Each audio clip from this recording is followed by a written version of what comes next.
వందనాలు తెలియచేసుకుంటున్నాను. అంతేకాదు ఈ నూతన సంవత్సర శుభాకాంక్షలు కూడా మీకు తెలియజేస్తున్నాను. దావీదు రాసినటువంటి కీర్తన చదువుకుందాం. 100వ కీర్తన. సమస్త దేశములారా యెహోవాకు ఉత్సాహధ్వని చేయుడి, సంతోషముతో యెహోవాను సేవించుడి. ఉత్సాహగానము చేయొచ్చు ఆయన సన్నిధికి రండి, యెహోవాయే దేవుడిని తెలుసుకొనుడి. ఆయనే మనలను పుట్టించెను, మనము ఆయన వారము, మనము ఆయన ప్రజలము, ఆయన మేపు గొర్రెలము. కృతజ్ఞతార్పణలు చెల్లించుచు ఆయన గుమ్మములో ప్రవేశించుడి, కీర్తనలు పాడుచు ఆయన ఆవరణములలో ప్రవేశించుడి.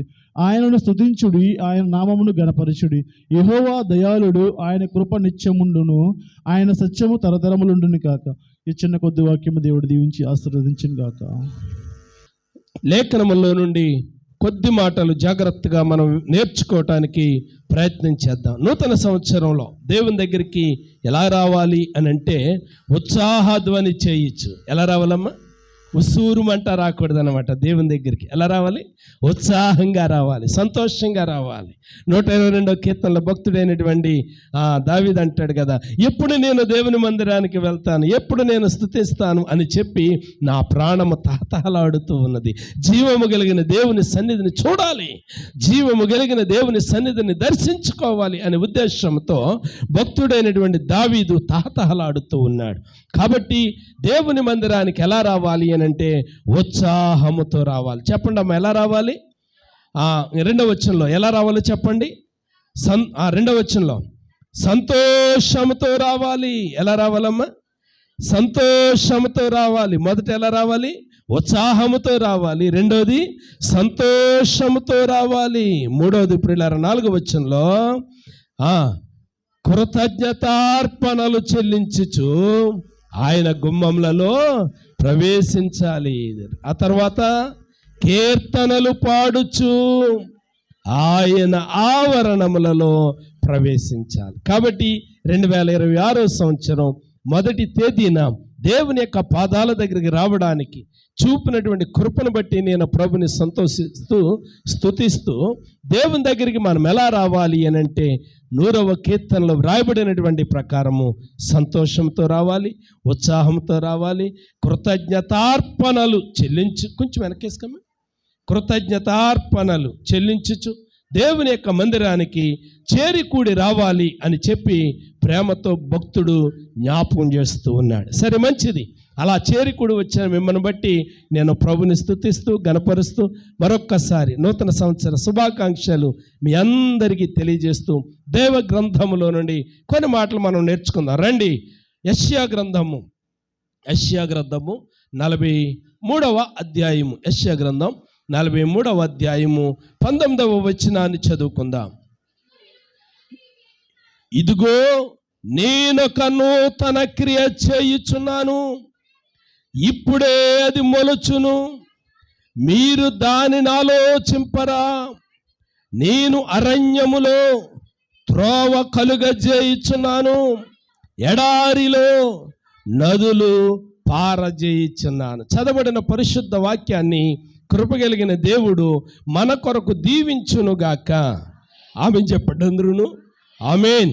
పరిశుద్ధాత్మ దేవుని యొక్క సన్నిధిలో కృపగలిగిన దేవుడు ప్రవక్త అయినటువంటి యెషయా ద్వారా పరిశుద్ధాత్మ దేవుడు ఇశ్రాయేలీయులతో మాట్లాడుతూ ఉన్నాడు.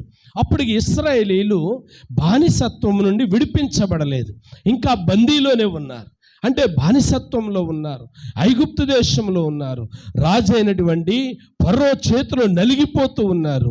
ఎంతగా నలిగిపోతూ ఉన్నారంటే స్వేచ్ఛ లేదు. గత రాత్రి మనం జ్ఞాపకం చేసుకున్నాం, ఏం లేదు, స్వేచ్ఛ లేదు ప్రియులారా, భవిష్యత్తు లేదు.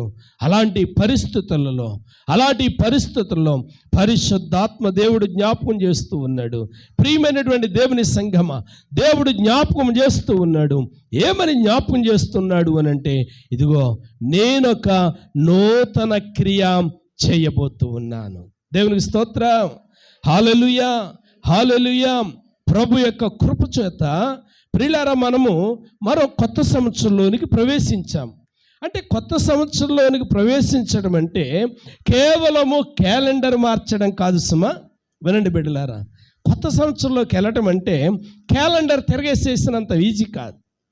కొత్త సంవత్సరంలోనికి వెళ్ళడం అంటే పరిశుద్ధాత్మ దేవుడు మనకిచ్చే అభయం ఏమిటి అని గనక ఆలోచన చేస్తే, ప్రియులారా, పరిశుద్ధాత్మ దేవుడు అంటున్నాడు, కొత్త సంవత్సరం అంటే కేవలము క్యాలెండర్ డేట్ మారడం కాదు సుమా, ఇదిగో కొత్త అవకాశాల ద్వారం నీ ఎదుట నేను తెరవబోతూ ఉన్నాను. దేవునికి స్తోత్ర, హల్లెలూయా. ఏ ద్వారం? కొత్త అవకాశాల ద్వారం, ఒక నూతనమైనటువంటి ద్వారం. అంటే కొత్త ద్వారం అంటే ఏంటి? కొత్త కార్యము అంటే ఏంటి? కొన్ని మాటలు ప్రియులారా నేను మీ కొరకు జ్ఞాపకం చేస్తాను. కొత్త కార్యం అంటే ఏంటి? కొత్త ప్రియులారా క్రియ అంటే ఏంటి అని గనక మనం ఆలోచన చేస్తే, ఆయన అంటున్నాడు 19వ వచనంలో మనం చదివాం కదా, ఎడారిలో నదులు పారజేయుచున్నాను. వినండి ప్రియులారా, అంటే ఇప్పటి వరకు మనం ఎలాగున్నాము అని అంటే, ప్రియులారా, కొందరైతే అయోమయంలో ఉన్నారు. ఏం చేయాలో అర్థం కాదు, ఏ మార్గాన్ని ఎంచుకోవాలో అర్థం కాదు, ఏ వైపుకు అడుగులేయాలో అర్థం కాదు, అయోమయమైనటువంటి స్థితి. మరికొందరు ఒంటరితనము, అందరూ ఉన్నారు, తల్లి ఉన్నారు, తండ్రి ఉన్నారు, భార్య ఉన్నారు, బిడ్డలు ఉన్నారు, అయినా కానీ ఏదో వెలితి, అయినా ఏదో భయము పీడిస్తూ ఉంది, ఏదో ఒంటరితనము ఆవరించింది, చీకటి ఆవరించింది. ప్రియులారా, ఒంటరి అని అంటానికి నేను మరోసారి జ్ఞాపకం చేస్తున్నాను. ఎవరు లేరు అనుకోమాకండి, అంటే వాడెవడు లేనివాడేమో అని అనుకోకండి. అందరూ ఉన్నటువంటి వారే, అందరూ ఉన్నారు. భక్తుడు రాజ్బాబు గారు అనుకుంటాను ఆ పాట రాశారు, అందరూ ఉన్నారని, అందరూ నా వారని. ప్రియులారా, అయినా కానీ నేను ఒంటరిని. అందరూ ఉన్నారు, అందరూ నా వారే, ఉన్నవారందరూ, అయినా నేను ఒంటరిని. కాబట్టి నీ జీవితమును గూర్చి ఒక అయోమయంలో ఉన్నావేమో, ఒంటరితనంలో ఉన్నావేమో, దారి లేని పరిస్థితుల్లో నువ్వు ఉన్నావేమో, గమ్యము కానరావట్లేదేమో. ఈ మధ్యాహ్న కాల సమయంలో పరిశుద్ధాత్మ దేవుడు జ్ఞాపకం చేస్తున్నాడు, ఇదిగో ప్రియమైనటువంటి సంఘమా, పాలగుమి ప్రశాంత ప్రార్థన మందిరంలో ఉన్నటువంటి దేవుని బిడ్డలారా, ఇదిగో ఒక నూతన కార్యాన్ని నేను మీ పట్ల జరిగించబోతూ ఉన్నాను. నీ కొరకై ఒక నూతన క్రియను నేను చేయబోతూ ఉన్నాను. ఆమేన్, ఆమేన్. 19వ వచనంలో 2వ లైన్లో రాయబడి ఉంది, అది ఇప్పుడే మొలుచును. ఆమేన్, ఆమేన్, ఆమేన్, ఆమేన్. మీరు దానిని ఆలోచింపరు. అబ్బా, ఎంత అద్భుతమైనటువంటి మాట. ఈ మధ్యాహ్న కాల సమయంలో సంఘము ఆలోచన చేయాలి. ఈ మధ్యాహ్న కాల సమయంలో సంఘము గమనించాలి. ఏంటి అని అంటే, నీ పట్ల దేవుడు కలిగి ఉన్న ఉద్దేశం. నువ్వు ఒంటరివి కాదు. ఆయన అంటున్నాడు, భయపడకుము. బైబిల్ పండితులు అన్నారు, భయపడకమనే మాట ఎన్నిసార్లు అంటమ్మా?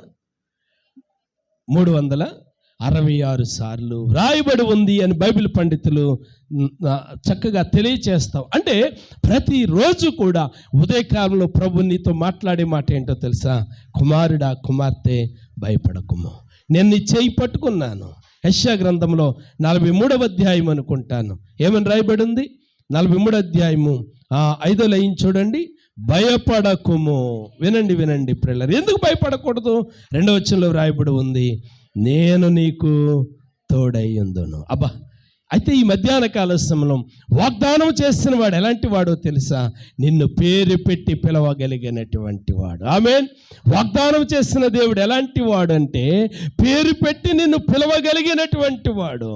అంత మాత్రమే కాదు, నీ ఒంటరితనంలో నీకు తోడుగా ఉన్నవాడు. దేవునికి స్తోత్రం చెప్పండి, హల్లెలూయా. ఒంటరితనంలో నీకు తోడుగా ఉన్నటువంటి వాడు. అప్పుడప్పుడు ప్రియులారా, కొందరు అంటారు, ఎందుకు భయపడుతున్నావు? నేను ఉంటాను నీతోటి అంటారు. ఏదో వేదన వచ్చినప్పుడు, శోధన వచ్చినప్పుడు, కష్టం వచ్చినప్పుడు, సమస్య వచ్చినప్పుడు తీరా వెళ్తే ఇప్పుడు నాకు ఖాళీ లేదంటారు. మనుష్యులు ప్రియులారా ఇలాంటి వారు. కానీ కృపగలిగిన దేవుడు, నీవు ఆశ్రయించిన దేవుడు, నేను ఈరోజు ప్రకటిస్తున్న దేవుడు ఎలాంటి వాడు అని అంటే, నా ఒంటరితనంలో నాకు తోడుగా నిలిచే దేవుడు. మరి నా ఒంటరితనంలో నాకు తోడుగా నిలవగలిగిన దేవుడు నీ ఒంటరితనంలో నీకెందుకు తోడుగా నిలబడ్డు? నన్ను ఆదరించిన దేవుడు, నన్ను కనికరించిన దేవుడు నిన్నెందుకు కనికరించడం? భయపడవలసిన అవసరం లేదు. కష్టాల్లో, శ్రమల్లో, నిందల్లో, అవమానాల్లో మనం భయపడవలసిన అవసరం లేదు. ప్రియులారా, చాలాసార్లు కుటుంబాల్లో ఉన్నటువంటి పరిస్థితులను బట్టి భయపడుతూ ఉంటాము. కుటుంబాల్లో ఉన్న సంఘటనలను బట్టి దిగులు పడుతుంటాం. ఎలాగా ఈ సమస్యను నేను ఎలాగ అధిగమించాలి,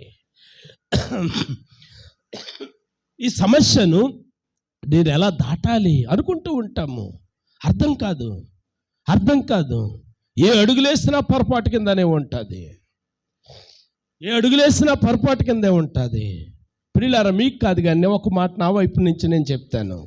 ఒక సేవకుడిగా ప్రియులారా, నేను మీతో కలిసిపోవాలి, మీతో కలిసి ఉండాలి అనే ఉద్దేశంతో ఏదో విందు జరుగుతుంది, భోజనాలు జరుగుతున్నాయి, మీరు కూర్చున్నారు, మీ దగ్గరికి కూర్చున్నాను అనుకో, మీతో కలిసి విందులో కూర్చున్నాను అనుకో, ప్రియులారా ఇలాగనుకుంటారట. ఏమనుకుంటారు? ఇదేంట్రా పాస్టర్ గారికి పద్ధతి పాడు లేకుండా పోయింది, మనం కూర్చున్న కాడికి వచ్చి ఈయన కూర్చున్నాడేంటి అంటారు.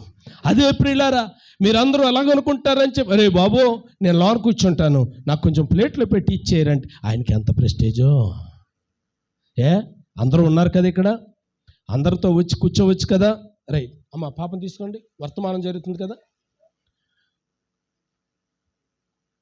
ఎంత ప్రెస్టేజో అన్నట్టుగా ప్రియులారా మాట్లాడుతూ ఉంటారు. కాబట్టి ప్రియమైనటువంటి దేవుని బిడ్డలారా, ఆలోచన చేయండి, గమనించండి. పరిశుద్ధాత్మ దేవుడు నీతో మాట్లాడుతూ ఉన్నాడు. నిన్ను ఆదరించే దేవుణ్ణి, నీ ఒంటరితనములో నీకు తోడై ఉండేవాడని భక్తుడైన యేసన్న గారు పాడారు కదా. జలములలో బడి నేను వెళ్ళినా అవి నా మీద పారవు, అగ్నిలో నేను నడచిన జ్వాలలు నన్ను కాల్చజాలవు, అగ్నిలో నేను నడచిన జ్వాలలు నన్ను కాల్చజాలవు. హల్లెలూయా హల్లెలూయా హల్లెలూయా ఆమేన్. హల్లెలూయా హల్లెలూయా నేను వెళ్ళే మార్గము నా యేసుకే తెలియును, నేను వెళ్ళే మార్గము నా యేసుకే తెలియును. హల్లెలూయా. అవును, నువ్వు వెళ్ళే మార్గము నీ తండ్రికి తెలియకపోవచ్చు, నీ తల్లికి తెలియకపోవచ్చు, నీ భార్యకు తెలియకపోవచ్చు, నీ కన్న బిడ్డలకు తెలియకపోవచ్చు, ఆఖరికి నీకే నీ గమ్యం ఎటో నీకు అర్థం కాకపోవచ్చు. కానీ ప్రియులారా, భక్తుడు జ్ఞాపకం చేస్తున్నాడు, నేను వెళ్ళే మార్గము నా యేసయ్యకు ఎరుగును. దేవునికి స్తోత్రం. ఆయన నన్ను విడిచిపెట్టేవాడు కాదు, నేను ఒంటరి వాడను కాదు. ఆమేన్, హల్లెలూయా. నేను ఒంటరిని కాదు. ఎందుకో తెలుసా? ఆయన నా చేయి పట్టుకున్నాడు, ఆయన నాతో కూడా ఉన్నాడు. నేను ప్రయాణం చేస్తూ ఉన్నప్పుడు, నేను నడుస్తూ ఉన్నప్పుడు, నేను కూర్చుంటూ ఉన్నప్పుడు ఆయన నీతో కూడా నాతో కూడా వచ్చేవాడు, ఉండేవాడు. ఆమేన్. అందుకే ఆయన సర్వంతర్యామి అన్నారు. ఇందు గలడు అందు లేడు వలదు సందేహం అన్నారు అండి. ఏమన్నారు? ఆయన ఇక్కడ ఉంటాడు, అక్కడ ఉండడు అన్నట్టు సందేహం అవసరం లేదు. ఎందెందు వెదకినా, అబ్బా ఎంత అద్భుతమైన మాట, ఎందెందు వెదకినా అందందు ఉండు. ఆయన సర్వంతర్యామి, ఎక్కడైనా ఉంటాడు. ఆయన నీతోను ఉంటాడు, నాతోను ఉంటాడు. నిన్ను ఆదరిస్తాడు, నన్ను ఆదరిస్తాడు, నీతో మాట్లాడతాడు, నాతో మాట్లాడతాడు. ప్రియులారా, నీకు తోడుగా ఉంటాడు, నాకు తోడుగా ఉంటాడు. ఆయన ఎవరిని విడిచిపెట్టేవాడు కాదు. అందుకే అపోస్తలుడైనటువంటి పేతురు అన్నాడు, యేసుక్రీస్తు అందరికీ ప్రభువు, ఆయన అందరికీ ఉపకారి. కాబట్టి ఈ మధ్యాహ్న కాల సమయంలో కృపగలిగిన దేవుడు జ్ఞాపకం చేస్తున్నాడు, దారి లేని పరిస్థితుల్లో ప్రియులారా, పరిష్కారం లేని సమస్యల్లో పరిష్కారం కొరకు, దారి లేని పరిస్థితుల్లో ఒక అన్వేషణలో నువ్వు ఉంటే గనక ఈ మధ్యాహ్న కాల సమయంలో ఆయన నీతో స్పష్టంగా మాట్లాడుతూ ఉన్నాడు. ఇదిగో ప్రియమైనటువంటి సంగమా, ప్రియమైనటువంటి దేవుని బిడ్డలారా, మీతో నేను ఒక వాగ్దానం ఇస్తూ ఉన్నాను. ఏంటి అనంటే, మీ మధ్య నేను ఒక నూతన క్రియ చేయబోతూ ఉన్నాను. ఏంటి సంఘానికి దేవుడిచ్చే ఆశీర్వాదం, వాగ్దానం ఏమిటి? సంఘానికి దేవుడిచ్చే ఆ అభిషేకంతో కూడిన మాట ఏంటి అని గనక ఆలోచన చేస్తే ఆయన అంటున్నాడు 19వ వచనంలో, ఎడారిలో నదులు, అబ్బా ఎడారిలో నదులు పారచి. అంటే ఎడారి అంటే దేనికి సాదృశ్యం అమ్మా? ఎడారి దేనికి సాదృశ్యం? ఎండిపోయిన దానికి సాదృశ్యం, ఒంటరితనానికి సాదృశ్యం, శ్రమలకు సాదృశ్యం, బాధలకు సాదృశ్యం, నిందలకు సాదృశ్యం. అంత మాత్రమే కాదు, అవమానాలకు సాదృశ్యం. ఇంకా చెప్పాలంటే ఎడారి అనేది ఆశ కనిపించనటువంటి పరిస్థితి. అందుకే కదా అరణ్యములో హాగరు ఏడుస్తూ మొరపెడుతూ ఉంది.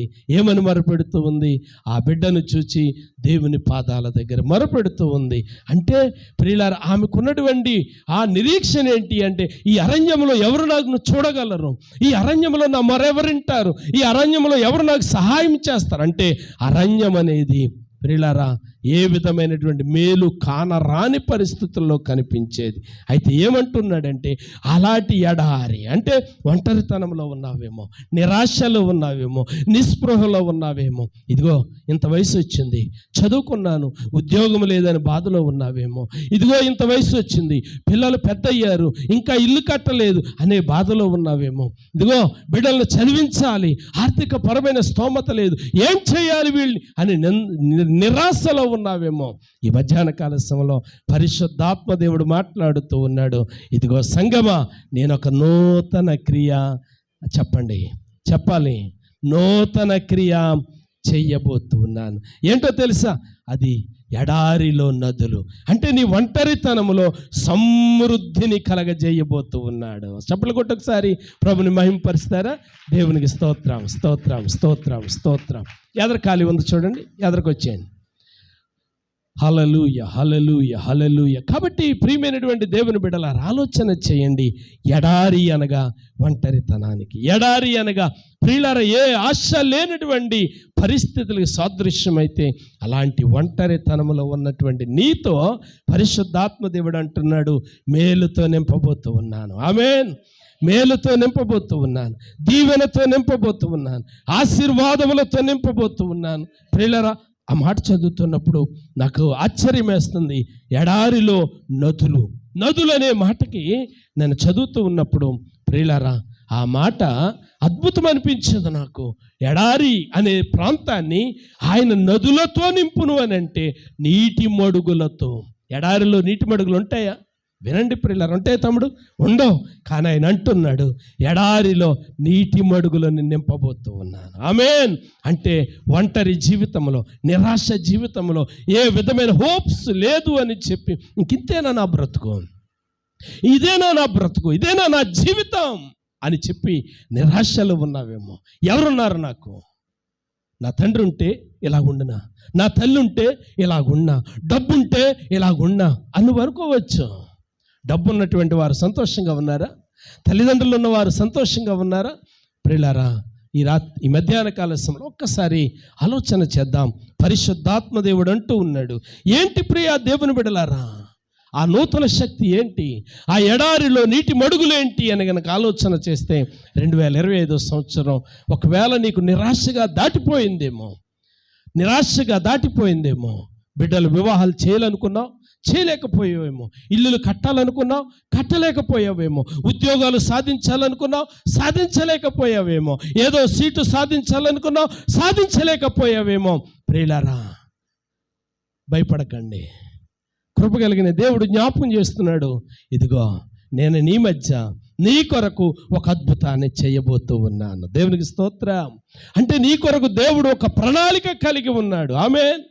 నీ కొరకు ఒక ప్రత్యేకమైనటువంటి ఉద్దేశాన్ని కలిగి ఉన్నాడు. ఏంటి ఆ ఉద్దేశం అని అంటే, నీ నోటి నిండా నవ్వు నింపాలి. ఆమేన్. నీ నోటి నిండా నవ్వు నింపాలి. అది ఎలాగూ సాధ్యం అని గనక ఆలోచన చేస్తే అది సాధ్యమే. ఒకవేళ నీ దేహమంతా గాయాలతో ఉందేమో, రోగాలతో ఉందేమో, వ్యాధులతో ఉందేమో, అవమానాలతో ఉందేమో, నిందలతో ఉందేమో, ఆయన అంటూ ఉన్నాడు, నీకు విడుదల కలగజేయబోతూ ఉన్నాను. దేవునికి స్తోత్రం. హల్లెలూయా. ప్రియులారా, 19వ వచనంలో 3వ లైన్లో రాయబడి ఉంది, నేను అరణ్యములో త్రోవ కలగజేయబోతూ ఉన్నాను. అంటే నువ్వు అనుకోవచ్చు, నువ్వు అనుకోవచ్చు, ఇక నేను నా బ్రతుకు, నా లైఫ్ ఇంతేనా, నా కుటుంబం పరిస్థితి ఇంతేనా అని అనుకోవచ్చు. ఒకవేళ నీ పరిస్థితి మరుభూమిగా ఉంటే, ఒకవేళ నీ పరిస్థితి ఏ విధమైనటువంటి ఆశ కానరాని పరిస్థితులుగా ఉంటే, ప్రియులారా, ఈ మధ్యాహ్న కాల సమయంలో ఆయన జ్ఞాపకం చేస్తూ ఉన్నాడు. ఏమని జ్ఞాపకం చేస్తూ ఉన్నాడు అని కనుక ఆలోచన చేస్తే, ఇదిగో ఒక అద్భుతాన్ని చేయబోతూ ఉన్నాను, ఒక ఆశ్చర్య కార్యాన్ని జరిగించబోతూ ఉన్నాను. దేవునికి స్తోత్ర, హల్లెలూయా. ఒక అద్భుతాన్ని జరిగించబోతూ ఉన్నాను, ఒక నూతన క్రియ చేయబోతూ ఉన్నాను. ఆ క్రియ ఏంటో తెలుసా? ఆ క్రియ ఏంటో తెలుసా ప్రియులారా? అది ఉద్యోగ సమస్య అయినా, ఒంటరి సమస్య అయినా, ఇల్లు సమస్య అయినా, పెళ్లి సమస్య అయినా, ఆరోగ్య సమస్య అయినా, ఏదైనా కావచ్చు, నా యేసయ్యకు సాధ్యం. ఆమేన్, ఆమేన్, ఆమేన్. అయితే ఈ 2026 సంవత్సరంలో సంఘములో ప్రియులారా, జీవన జల నదులు ఆయన ప్రవహింప చేస్తాను అనే మాట ఆయన జ్ఞాపకం చేస్తూ ఉన్నాడు. అయితే ఒక మాట సంఘానికి నేను జ్ఞాపకం చేస్తూ ఉన్నాను. సంఘములో అంటే నీ కుటుంబంలో ఆయన ఎడారిగా ఉన్నటువంటి బ్రతుకులో నీటి మడుగులను ఆయన దయచేయాలంటే సంఘం ఏం చేయాలి? వింటున్నారు బిడ్డలారా? ఎడారిగా ఉన్నటువంటి జీవితాల్లో నీటి మడుగులుగా చేయాలి అని అంటే సంఘం ఏం చేయాలి? సంఘం అంటే ఎవరు? సంఘం అంటే ఎవరు? సంఘం అంటే 4 గోడలతో కట్టబడిన మందిరం కాదండి. అపోస్తలుడు పౌలు ఏమన్నాడు? రోమీయులకు రాసిన పత్రికలో 1వ అధ్యాయము 7వ వచనం అనుకుంటాను. 7వ వచనమా 3వ వచనమా? 7వ వచనం చూడండి. 1:3 రోమీయులకు రాసిన పత్రిక లేదా బైబిల్లో ఉందా? చదవండి. 7వ వచనం కాడి నుంచి చదవండి. ఎన్నో వచనం అది? 7వ వచనమేనా? రైట్, గట్టిగా చదువు. పౌలు రోమాలో ఉన్న దేవుని ప్రియులకందరికీ అనగా, వినండి, పౌలు ఉత్తరం రాస్తున్నాడు. ఎవరికి అనంటే ప్రియులైనటువంటి వారు అని సంబోధించాడు. ప్రియులంటే ఎవరు? సంఘం అంటే ఎవరు? జ్ఞాపకం చేస్తున్నాడు. ఇక్కడ ప్రియులు అనే మాటకి సంఘం అంటే, సంఘం అంటే ఎవరు అంటే 4 గోడలతో కట్టబడింది కాదు. ఏమంటున్నాడు? అనగా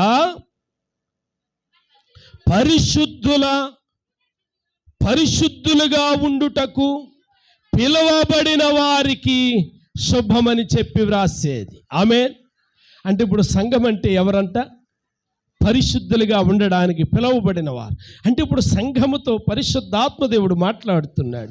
ఆయన పిలిచిన వారితో ఆయన మాట్లాడుతూ ఉన్నాడు. ఏమని మాట్లాడుతున్నాడంటే, నేను నీ మధ్య నీ ఒంటరితనమును పోగొట్టాలి అనంటే, నీ భయమును పోగొట్టాలంటే, నీ నిందలను తొలగించాలంటే, నీ అవమానాన్ని తొలగించాలి అనంటే, ప్రియమైనటువంటి దేవుని బిడ్డలారా, కొంచెం కుర్చీలు ఏమైనా అడ్జస్ట్మెంట్ చూడండి. అది నిక్కి ఇక్కడి నుంచి 2 కుర్చీలు పట్టుకెళ్ళి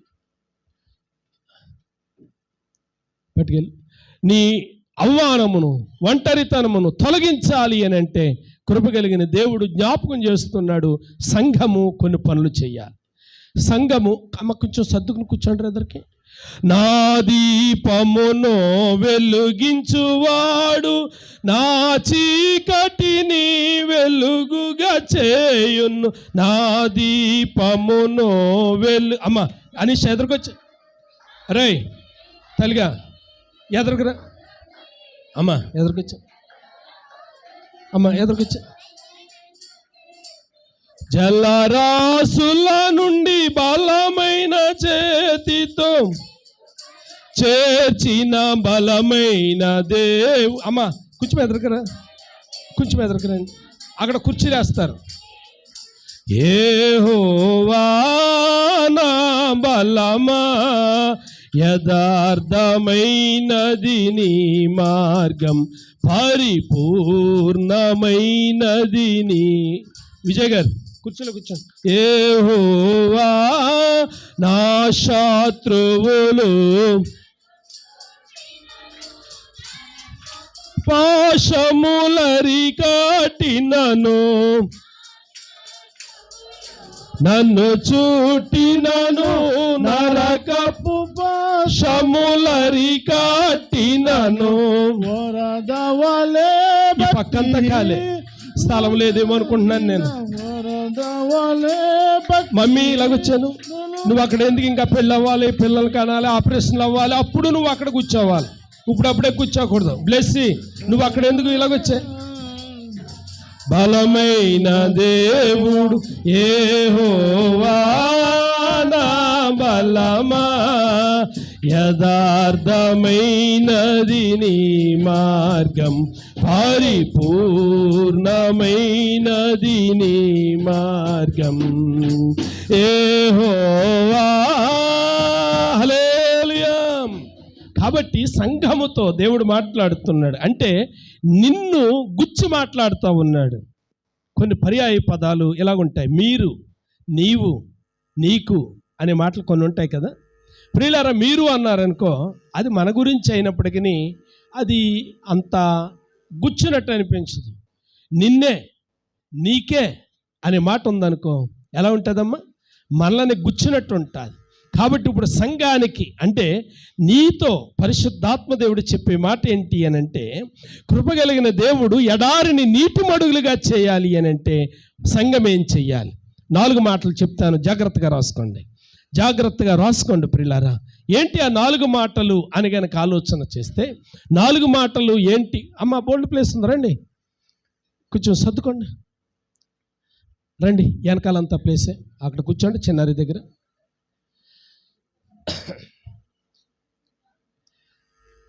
వినండి ప్రియమైనటువంటి దేవుని బిడ్డలారా. హల్లెలూయా, హల్లెలూయా, స్తోత్రం, స్తోత్రం, స్తోత్రం, స్తోత్రం. సంఘము చేయవలసినటువంటి 4 పనులు ఎవరు చేయాలమ్మా? సంఘము అంటే ఇంకో మాట చెప్పండి, ఇంకో మాట చెప్పండి, ఇంకో మాట చెప్పండి, ఇంకో మాట చెప్పండి, ఇంకో మాట చెప్పండి అమ్మా, ఇంకో మాట చెప్పండి. నేను చేయవలసిన పనులు. ఆమేన్. అమ్మా, నేను చేయవలసినవి నేనేం చెయ్యాలి అని కనుక ఆలోచన చేస్తే 4 మాట. చింతల్లి ఎదరికొచ్చాము, ఇక్కడ చాలా చోటు ఉంది, ఎదరికొచ్చాయి. గుమ్మాలో చంటిబెడి తల్లిలు కూర్చుంటారు, ఆత్మానం పాలు ఇవ్వాలి కాబట్టి. అమ్మ, ఆ సమయం వచ్చినప్పుడు మీరు కూర్చుందరు కానీ దేవునికి స్తోత్రం కలిగిన గాక.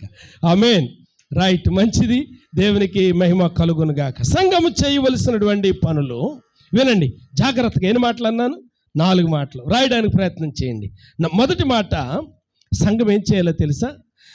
సంఘం ఏం చేయాలో తెలుసా? గత కలహములను వదిలివేస్తుంది. ఆమేన్ చెప్పండి. ఆమేన్. అంటే ఇప్పుడు నేనేం చేయాలో తెలుసా? నాతో ఎవరితో అయితే నాకు కలహాలు ఉన్నాయో, ఎవరితో అయితే చిన్న చిన్న విభేదాలు ఉన్నాయో, ఇప్పుడు నేనేం చేయాలి? అమ్మా భవ్య, ఏం చేయాలి? విడిచిపెట్టాలి, విడిచిపెట్టాలి, విడిచిపెట్టాలి. ఏం విడిచిపెట్టాలమ్మా? కలహాలను విడిచిపెట్టాలి, మనస్పర్ధలు విడిచిపెట్టాలి. అవతలోళ్ళకి తెలియకుండానే అవతలోళ్ళ మీద మనసులో ఏదైనా ద్వేషం ఉందేమో, అంటే నీ ద్వేషం ఉందని అవతలోళ్ళకి తెలియదు, అవతలోళ్ళకి తెలియదు, కానీ నా మనసులో నాకు ద్వేషం ఉంది. స్వామి గారితో నేను చాలా బాగా మాట్లాడుతున్నాను అంటే స్వామి అంటే నాకు కుళ్ళేమో, స్వామి అంటే నాకు ద్వేషమేమో, కానీ అంతరంగంలో ఉన్నటువంటి దానిని నేను సరి చేసుకోవాలి. ఆమేన్. కాబట్టి సంఘము మొదటగా చేయవలసిన పని ఏంటంటే గత కలహములను మర్చిపోవాలి. ఒకసారి పక్కల వైపు చూసి చెప్పండి, గత కలహాలను మర్చిపోదాం. గత కలహాలను మనం మర్చిపోదాం. గతించిన దినాల్లో జరిగిన ద్వేషాలను మనం మర్చిపోదాం. చెప్పండి పక్కలతో తిరిగి. ఆమేన్, ఆమేన్, ఆమేన్, ఆమేన్. హల్లెలూయా, హల్లెలూయా. రెండో మాట ఏంటో తెలుసా? సంఘము చేయవలసిన పని ఐక్యతను పెంపొందించుకోవాలి. ఏం చేయాలమ్మా సంఘం? ఐక్యత అంటే సహవాసం. అది మా అపోస్తుల సహవాసం ఎలాగుంది? 2:42 అపోస్తుల కార్యములో చదువుతాము. ప్రార్థన యందు, అమ్మ రొట్టె విరిచట యందు, సహవాసం అంటే ఐక్యత. ఐక్యత అంటే 2025లో స్త్రీల సమాజం వారు బుధవారం కూడికి వచ్చేటప్పుడు నువ్వు ఒక్కదానివే రెడీ అయ్యి వచ్చేసావేమో. ఈ 2026 సంవత్సరంలో ఐక్యతను పెంచుకుందాం. వాని బయలుదేరింది, పక్కింటికి వెళ్ళి అక్క పిన్ని ఏదో వరుస ఉంటుంది కదా, వస్తున్నావా లేదా? అంత మాత్రమే కాదు, ఉదయకాల సమయంలో సరదాగా మీరు ఒకటిలోకి వచ్చినప్పుడు, మరి ఈరోజు బుధవారం కదా, ఈరోజు శనివారం కదా, ఈరోజు ఆదివారం కదా, మందిరానికి వస్తున్నావా లేదా? మందిరానికి వస్తున్నావా లేదా అంటే ప్రియులారా, నువ్వు చెప్పినటువంటి మాట ఆమెకి ఎంతో ఉత్సాహాన్ని ఇస్తుంది. ఎందుకో తెలుసా?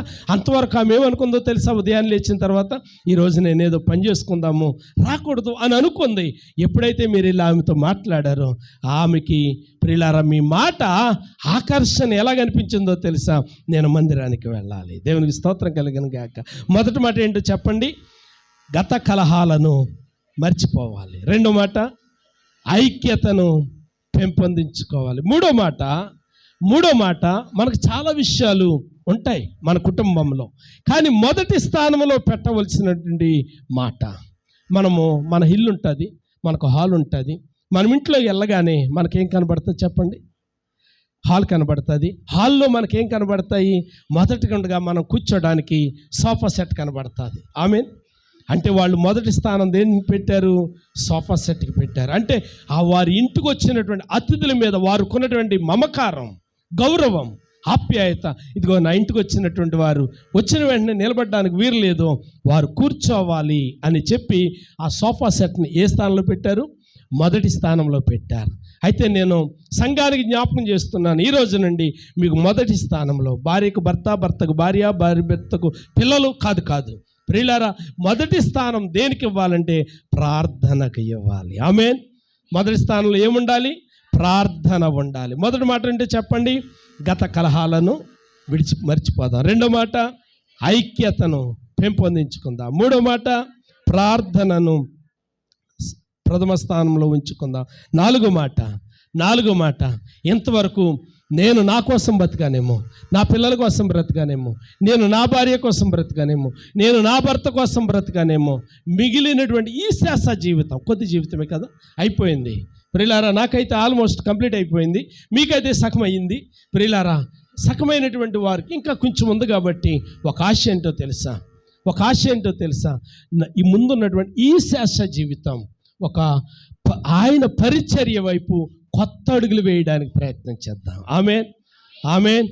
కొత్త అడుగులు అంటే ఎలాగుండాలి నీ అడుగులు అని అంటే ప్రియులారా, దేవుని యొక్క పనులు అంటే నీ ఉద్యోగం నువ్వు చేసుకోవాలి, నీ స్టడీ నువ్వు చేసుకోవాలి, నీ పని నువ్వు చేసుకోవాలి, నీ ఇంటి పని నువ్వు చేసుకోవాలి, నీ పనులన్నీ చక్కబెట్టుకోవాలి. అన్ని చక్కబెట్టుకున్న తర్వాత దేవుని వైపు, పరిచర్య వైపు కొత్త అడుగులు వేయాలి. అంటే 2025 వరకు నువ్వు వేయలేనటువంటి అడుగులను 2026 సంవత్సరంలో దేవుడు నీ చేత వేయించునుగాక. ఆమేన్. ఆ అడుగులు ఎలా ఉండాలంటే ఒక మాట జ్ఞాపకం చేస్తున్నాను. మధ్యాహ్నం భోజనం తినేసాము ప్రియులారా, 12 గంటలకు భోజనం చేస్తాము, 1 గంట రెస్ట్ తీసుకున్నాము. ప్రియులారా, అవకాశం ఉంటే ఇప్పుడు ఒక్క మాట, చిన్నారి అనుకుందాం, ఉదాహరణకి చిన్నారి పక్కకు వచ్చి నారిమణి గారితో ఇలాగనొచ్చు, అమ్మ నారిమణి గారు భోంచేశారా? భోంచేశాను. ఏం చేస్తున్నారు? ఖాళీనమ్మా అన్నారనుకో, అమ్మ నేను కూడా ఖాళీ. మనము ఒక 10 నిమిషాలు మన సహోదరి విశాలందర్ గారు బాగాలేదు కదా, మందిరంలోనికి వెళ్ళి మనం ప్రార్థన చేద్దామా? ప్రియులారా, అది నూతన అడుగులు. దేవునికి స్తోత్రం కలిగిన గాక. మీకు మందిరం చాలా సమీపాన ఉంది. మందిరం లేనటువంటి వారు, కాలగొట్టు మీద ఉన్నవారు, పొంత మీద ఉన్నటువంటి వారు ఇప్పుడు ఏం చేయాలి అని అంటే ప్రియులారా, ఏదో ఒక ఇంటి దగ్గర 5 నిమిషాలు 10 నిమిషాలు ప్రియులారా, ఎవరో ఇంటి దగ్గర కూర్చుంటే 3 వ్యక్తి గురించి మాటలు వస్తాయి, లేనిపోయిన అనర్థాలు వస్తాయి. ఈ మాట అక్కడికి వెళ్తుంది, ఆ మాట ఇక్కడికి వస్తుంది. ప్రియులారా, జంపు పట్టుకుని ఏడ్చే కాడకు వస్తుంది. ఇలాంటి సందర్భాలు రాకుండా ఉండాలి అని అంటే సంఘం ఏం చేయాలి అని అంటే 4వ మాట కొత్త అడుగులు వేయాలి. దేవునికి స్తోత్రం, హల్లెలూయా. 5వ మాట చెప్పి ముగించేస్తాను ప్రియులారా, 5వ మాట చెప్పి ముగించేస్తాను. సంఘం ఏం చెయ్యాలి అని అంటే ప్రియులారా, సేవాభారం కేవలం సేవకుడు మాత్రం కాదు సుమా, సేవాభారం కేవలం సేవకుడు కాదు సుమా, సంఘము సేవాభారం కలిగి ఉండాలి. దేవునికి స్తోత్ర. మీకు అర్థం కాని విషయం ఒకటి నేను జ్ఞాపకం చేస్తాను. యేసుక్రీస్తు ప్రభు వారు మత్తయి సువార్త 8వ అధ్యాయంలో అన్నారు, మీరు సర్వలోకానికి వెళ్ళండి, సర్వ జనాంగానికి నా మాటలు ప్రకటించండి, మనుషులందరినీ కూడా శిష్యుల్నిగా చేయండి అన్నాడు. ఏం చేయాలమ్మా? శిష్యుల్నిగా చేయాలి. అంటే శిష్యులను చేయాలి అని అంటే శిష్యులు అవ్వడానికి ఎవరు కావాలి? కాదు, శిష్యులుగా చేయాలి అని అంటే శిష్యులు ఎలాంటి వారై ఉండాలి? అప్పటికే మారు మనసు పొందిన విశ్వాసులై ఉండాలి. ఆమేన్. అప్పటికే మారు మనసు పొందిన విశ్వాసులు అయి ఉండాలి. ఇప్పుడు సంఘంలో విశ్వాసులుగా మీరున్నారు. ఇప్పుడు సేవకుడు ఏం చేయాలి అని అంటే, మీకు వాక్యం నేర్పించాలి, ప్రార్థన నేర్పించాలి, బోధ నేర్పించాలి, అన్నీ కూడా నేర్పించాలి. కానీ సంఘం చేయవలసిన పని ఏంటో తెలుసా? సంఘం చేయవలసిన పని ఏంటంటే, సంఘమును విశ్వాసులుగా తయారు చేయాలి. దేవునికి స్తోత్రం. అంటే సంఘం ఏం చేయాలంటే, లోకంలో ఉన్నటువంటి అన్యులైనటువంటి వారిని, ప్రభు దగ్గరికి రానటువంటి వారిని నడిపించాలి. ఆమేన్. ఇప్పుడు నాగరాజు ఉన్నాడు, అఖిల్ బాబు ఉన్నాడు, ప్రియులారా, ఇంకా యవన బిడ్డలు ఉన్నారు. మందిరానికి వస్తూ ఉన్నప్పుడు ఉదాహరణకి ఒక బాబు ఉన్నాడు, ఆడెప్పుడు మందిరానికి రాడు. నా అఖిల్ బాబు ఇలా చెప్పవచ్చు, అరే తమ్ముడు, నువ్వెప్పుడు చూసినా ఎందుకురా ఈ వంతుల మీద ఇలా కూర్చుంటావు, నువ్వెప్పుడు చూసినా ఒంటరిగా ఎందుకురా ఇలా ఏడుస్తూ ఉంటావు, ఇదిగో నాతో కూడా రారా మందిరానికి, నేను అనుభవించిన సంతోషం నువ్వు అనుభవించవచ్చు, నేను పొందుకున్న ఆనందం నువ్వు పొందుకోవచ్చు. అంత మాత్రమే కాదు, నేను పొందుకున్నటువంటి ఆ యేసయ్య నువ్వు కూడా తెలుసుకుంటే నాకులాగా నువ్వు హ్యాపీగా ఉండగలుగుతావు అని పరిచర్య వైపు ఒక కొత్త అడుగులు వేయాలి. దేవునికి స్తోత్రం కలిగిన గాక. నేను ముగిస్తూ అన్నాను, ఎవరు ప్రియులారా ఈ 5 మాటలు చేయడానికి, వినడానికి, చెప్పడానికి ఇష్టపడుతూ ఉన్నారు అని అంటే, ఏదో పుస్తకం మీద రాసుకునే చూసి చెప్పమంటలేదు, జీవితానికి అన్వయం చేసుకుంటారు అని నేను అడుగుతూ ఉన్నాను. కాబట్టి సంఘానికి నేను ప్రేమతో మనం చేస్తున్నాను, విశ్వాసుల్ని సంఘము తయారు చేయాలి. ఎవరు తయారు చేయాలమ్మా? సంఘము తయారు చేయాలి. విశ్వాసులను శిష్యులుగా సేవకుడు తయారు చేయాలి. సేవకులని పరిశుద్ధాత్మ దేవుడే యాచకులుగా చేస్తాడు, అపోస్తలులుగా చేస్తాడు. చప్పలు కొట్టి ప్రభు యొక్క నామాన్ని మహిమపరచుదాం. హల్లెలూయా, హల్లెలూయా. అలాగైతే ఈ మధ్యాహ్న కాల సమయంలో నేను ముగిస్తూ ప్రియులారా, పరిశుద్ధాత్మ దేవుడు చెప్పి మన ఒక్క మాట నేను చెప్తాను. ఏంటి అని అంటే, ఆయన అన్నాడు 19వ వచనంలో, ఇదిగో నేనొక నూతన క్రియ చేయించున్నాను. ఇప్పుడు ఆయన ఏమంటున్నాడో తెలుసా? ఆయన ఏమంటున్నాడో తెలుసా? చాలా మాటలు విన్నాం కదా, కిందకు వచ్చేయండి. ఇప్పుడు ఆయన ఏమంటున్నాడో తెలుసా? ఇదిగో గతమును వదిలితేనే నీలో నేను నూతన క్రియ జరిగిస్తాను. ఆమేన్. ప్రియులారా, ఇప్పుడు ఆయన మనలో నూతన కార్యాలు జరిగించాలి అని అంటే మనం ఏం విడిచిపెట్టాలి? గతాన్ని విడిచిపెట్టాలి. గతంలో ఉన్నటువంటి అవిధేయత విడిచిపెట్టాలి. గతంలో ఉన్నటువంటి ప్రియులారా అపరాధ భావం విడిచిపెట్టాలి. గతంలో ఉన్నటువంటి ప్రియులారా ఏదైతే దేవునికి విరోధముగా మనలో రాజ్యం ఏలుతుందో దాన్ని మనం విడిచిపెట్టాలి. అలా నువ్వు చేయగలిగితే ఇప్పుడు ఆయన అంటున్నాడు, ఇదిగో నేను ఒక నూతన క్రియ చేయబోతూ ఉన్నాను. తల వంచండి, కళ్ళు మూయండి, నాతో కలిసి ఒక చిన్న మాట మీరు చెప్పాలి అని చెప్పి నేను కోరుకుంటూ ఉన్నాను. అందరూ కూడా తల వంచండి, కళ్ళు మూయండి, నాతో కలిసి మీరు ఈ మాట చెప్పాలి అని చెప్పి నేను కోరుకుంటున్నాను. యేసు ప్రభువా, చెప్పండి. యేసు ప్రభువా, 2026 సంవత్సరం మా సంఘానికి పునరుద్ధరణ సంవత్సరం అగునుగాక.